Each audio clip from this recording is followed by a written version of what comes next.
my beloved Boss Mike Cervera.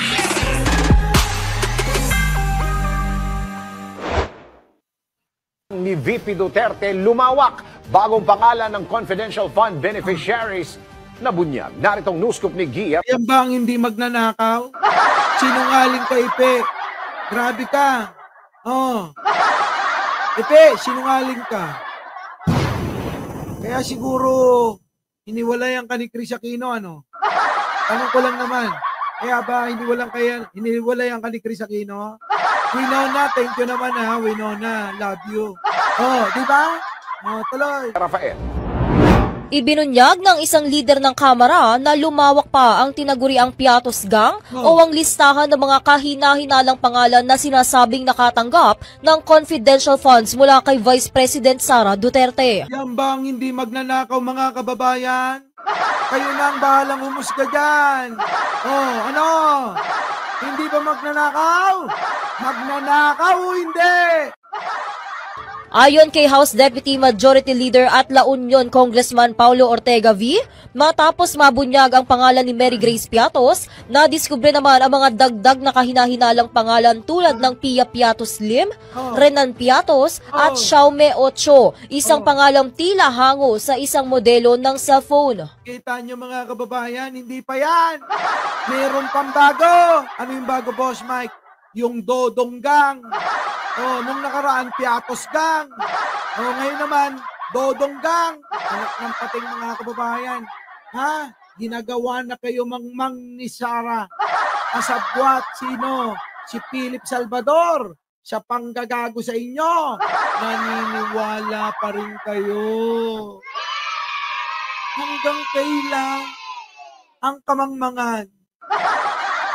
Tandaan nyo, ang kamangmangan, ang sanhi ng kahirapan. Kaya kung ang inyong kamangmangan ay hindi mababago, huwag nyong isisi sa gobyerno. Sabi ni Andres Bonifacio sa monumento, habang nagdadrive ako ng isang sports car ko, sabi sa akin, Mike Cervera, pakisabi sa live mo. Sabihin mo sa mga mangmang na naniniwala kay Duterte at kay Sara, sabihin mo, ang kamangmangan, ang totoong, ang kamangmangan, ang siyang, nagiging dahilan ng kahirapan. O, totoo naman mga kababayan, kita niyo yung mga yan. Hanap pa rin ang hanap ng 20 pesos ng bigas. Diba? Kasi mga mangmang, kaya mahihirap sila. Alam na.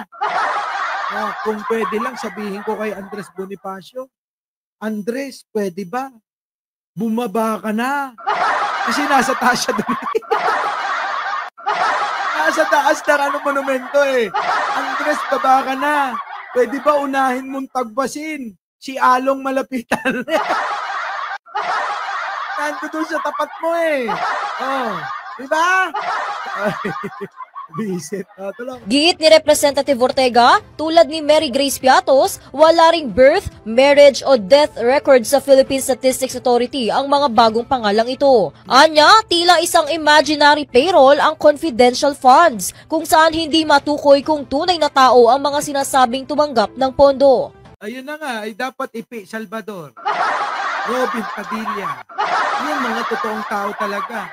Kasi yung mga pinangalan, parang sinadya. Ninakaw na, binaboy pa nila. Kita nyo kung gaano kasama si Sara? Nagnakaw na, binaboy pa. Putik na yan, nagnakaw ka na nga, hindi mo pa biginanda ng pangalan. Kung sana, ginawa mo, yung mga ala Mike Cervera, Jojo Chavez, Christine Manansala, Rayan Fridas, diba? Mga ganon. Joselito Nacionales, Jubita Barinque, mga ganon, mga pangalan. Paymura, Philip Torres, Tamares, ganon. Diba? James Guillen, mga ganyang pangalan. Iris Joy Ramirez. Eh di maganda sana, Romel Manuel, Randy Reyes. O, yung mga ganyan. Kasi mga kababayan, saan pinangalan? Pinangalan kay Dodong. Magnanakaw ng kalabaw. Kay Dodong. Dodong, magnanakaw ng mais. Dodong, magnanakaw ng manok. Anak ng pating talaga. Kita nyo, mga kababayan. Ano pa? Chichirya. Pinagloloko tayo ni Sarah. Batay sa pagsusuri ng PSA sa 1,992 na pangalan na iniuugnay sa confidential funds ng OVP, lumabas na 1,322 na individual ang walang birth records. 1,456 naman ang walang marriage records at 1,593 ang walang death records. At iyan ang News Scoop. Ako si Gia Rafael, nagbabalita. Hanapin natin mga kababayan. Hanapin natin yung pagnanakaw. Pagnanakaw ni Sara Duterte. Nasaan na yun? Wala na. Nawala na yung mga pagnanakaw ni Sara. Walang yan na yan, mga kababayan. Ang ganda-ganda pa naman. Oo. Dodonggang. Oo, nawala yung Dodonggang Nasaan na yung Dodonggang? Yan. Boss, ano? Naku, wala na yata yung Dodonggang natin, mga kababayan. Hayaan nyo na, alam nyo naman yan. Alam nyo naman talagang magnanakaw yan. Mga kababayan, kita nyo yung ginawa nila. Eto, mga kababayan, papakita ko, Pasok. Ako, parang baboy na Hop! Walang iiyak. Konting katahimikan, mga kababayan. Konting katahimikan lang, walang iiyak, Mag-like lang muna habang tahimik tayong lahat, pasok, nanay. Ilahad mo yung kwento. Pasok. Nung namatay yung asawa ko, parang baboy na tinatapon lang sila. Nandoon kung paano buhatin, kung paano isakay sa sidecar, kung paano itapon. 7 taon na po nakakaraan. Nung pinatay po yung asawa ko ay 60 years old po siya. October 11, 2017, pumunta ako sa may Pisonet. Manonood ako ng 6 na utos. Mamaya-maya, may kumalabit sa akin. Sabi sa akin, Ate Eli, ang daming pulis sa lugar ninyo. Sabi ko, naku, nandun pa naman yung asawa ko. Mamaya-maya, maririnig mo. May baril. Lumalaban. O anong lumalaban? Wala namang kaming baril na ganon. May narinig akong tok, 2. Sabi ko, hindi pwedeng patayin nyo. Ramdam ko. Ramdam ko na. Baka asawa ko na yung pinatay. Nanak ko. Pagdating doon sa may kanto, Ate Eli, si Kuya Rolly, sabi niya nasa sidecar, patay na. Ang inisip ko, bakit naman nila ginanon yung asawa ko? Wala namang kasalanan at matanda na yun, naglalaba lang, tapos papatayin nila. Kung nakikinig man sa amin ng justisya, sana bigyan ng katarungan pagkabato ng asawa ko. Ano pong pangalan ng asawa niyo? Rolando Campo po. Ako po si Elizabeth Campo. Nakatira po ako sa Tondo, Manila. Ang edad ko po ay 67 na. Grabe, mga kababayan. Yan ho, ay biktima po yung Yan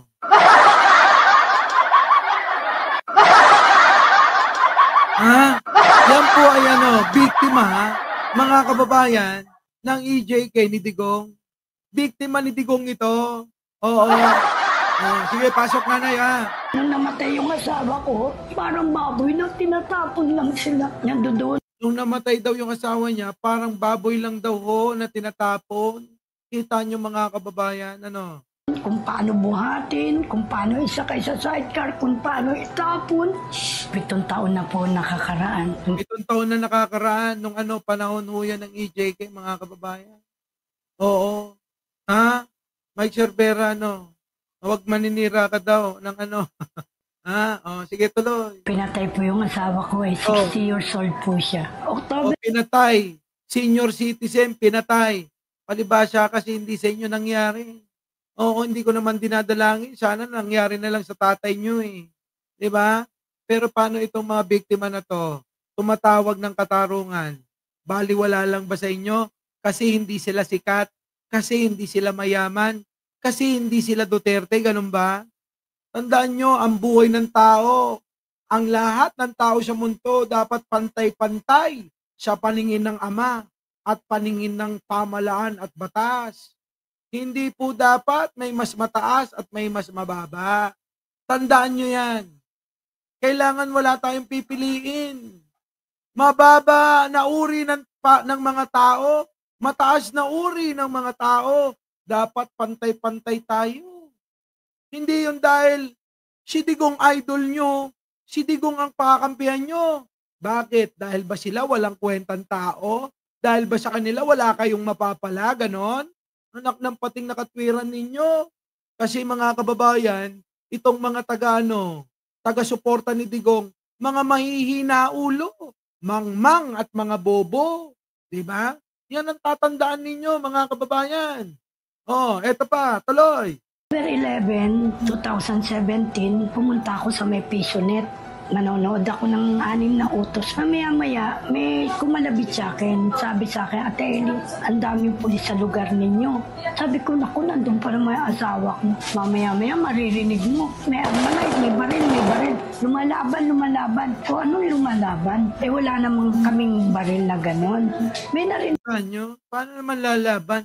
Iyang mga ganyang mga buhay, mga kababayan. Sa tingin ninyo,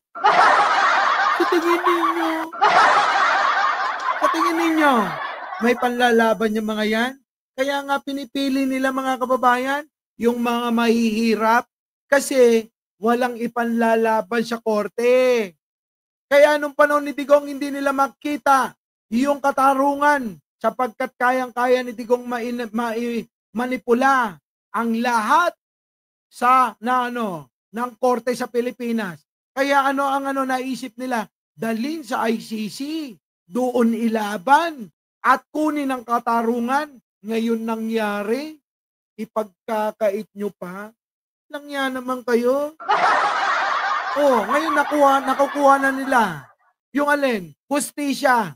Nako, mga kababayan.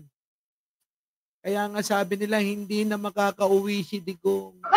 Si Digong ay mamamatay na ron. Masakit mang sabihin, pero yun ang katotohanan. Minsan mga TTS, tumanggap kayo ng katotohanan na mangyayari na hindi na makakabalik ng buhay ang tatay niyong kriminal. Tuloy, nanay. Tiga ko to, 2. Sabi ko, hindi pwedeng patayin niyo. Ramdam ko. Ramdam ko na baka asawa ko na yung pinatay. Nana ko. Grabe naman, pinatay ninyo yung asawa. Di ba Tapos ganun na lang yun, wala nang katarungan.